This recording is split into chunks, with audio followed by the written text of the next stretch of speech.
Si Jose at ang asawa ni Potifar. ika-39 na kabanata. Nang dinala na si Jose ng mga Ismaelita sa Ehipto, binili siya ni Potifar na isa sa mga opisyal ng Paraon. Si Potifar ay kapitan ng mga gwardya sa palasyo. Ginagabayan ng Panginoon si Jose, kaya naging matagumpay siya. Doon siya nakatira sa bahay ng amo niyang Ehipsyo na si Potifar.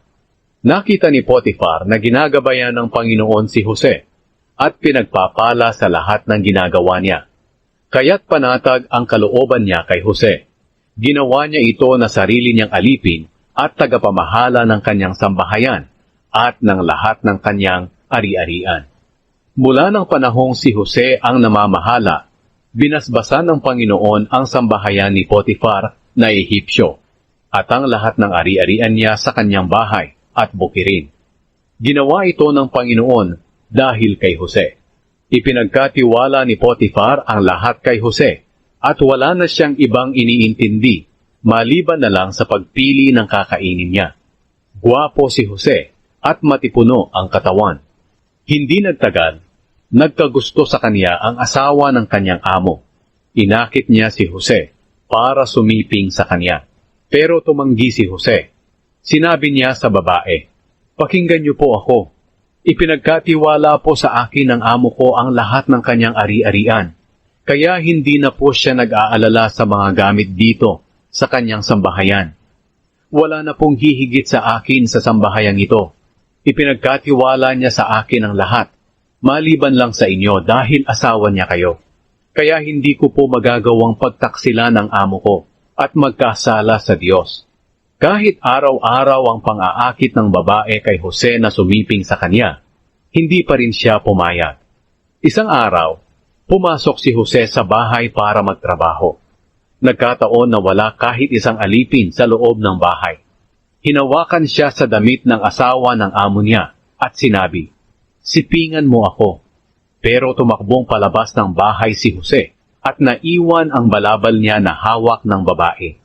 Nang makita ng babae na nakalabas si Jose at hawak niya ang balabal nito, tinawag niya ang kanyang mga alipin at sinabi, "Tingnan ninyo, dinalhan tayo rito ng asawa ko ng isang Hebreyo para hamakin tayo. Alam niyo ba na pumasok siya sa silid ko para pagsamantalahan ako pero sumigaw ako, kaya tumakbo siya palabas at naiwan niya ang kanyang balabal." Itinago ng babae ang balabal ni Jose hanggang sa dumating ang kanyang asawa. Isinalaysay niya agad sa asawa niya ang nangyari. Sinabi niya, "Ang Hebreyong alipin na dinala mo rito ay gusto akong hamakin dahil pumasok siya sa silid ko para pagsamantalahan ako. Pero tumakbo siya palabas nang sumigaw ako at naiwan pa nga ang kanyang balabal." Nang marinig ni Potifar ang salaysay ng kanyang asawa tungkol sa ginawa ni Jose, galit na galit siya. Kaya ipinadakip niya si Jose at ipinasok sa bilangguan ng hari. Pero kahit nasa bilangguan si Jose, ginagabayan pa rin siya ng Panginoon. At dahil sa kabutihan ng Panginoon, panatag ang loob ng tagapamahala ng bilangguan kay Jose.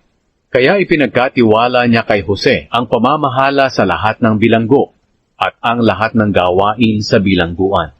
Hindi nag-aalala ang tagapamahala ng bilangguan sa mga bagay na ipinagkatiwala niya kay Jose, dahil ginagabayan ng Panginoon si Jose, at pinagpapala sa lahat ng ginagawa niya.